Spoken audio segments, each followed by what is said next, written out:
kaping pisan maca Quran lan mangane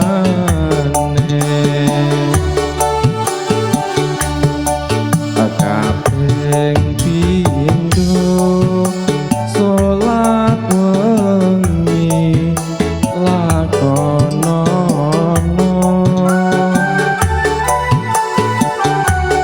kaping telu wong kang saleh kumpulono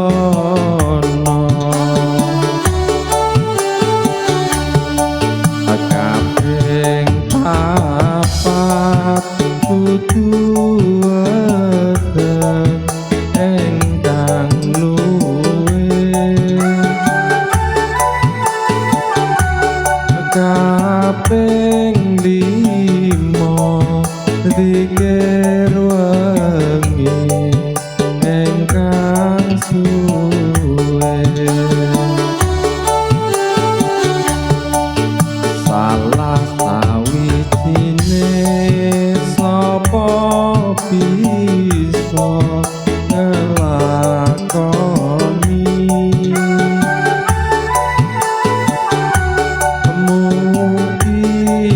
mugi-mugi Gusti Allah nyembadani.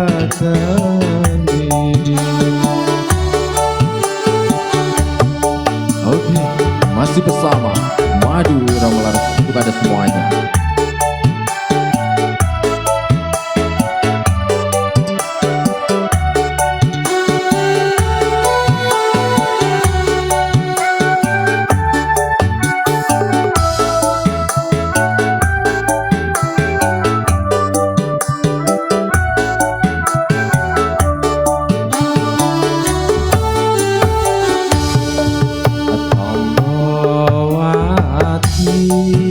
Iku limo perkarane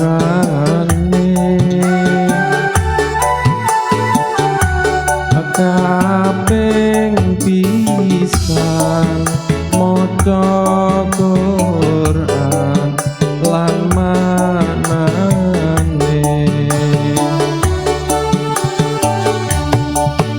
kaping pindho salat wengi lakonono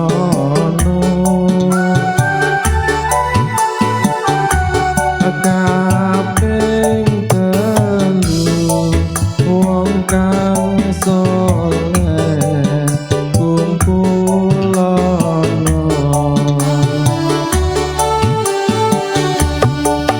kaping papat kudu weten engkang luwe kaping limo dikir wengi engkang suwe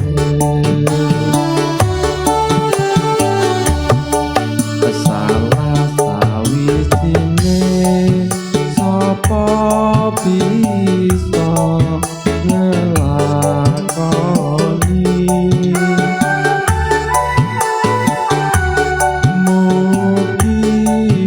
mugi-mugi Gusti Allah nyembadani.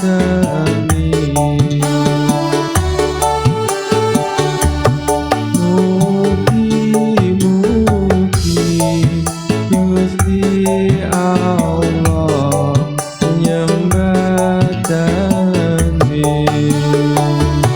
Oke, terima kasih. Matur nuwun, matur thank you.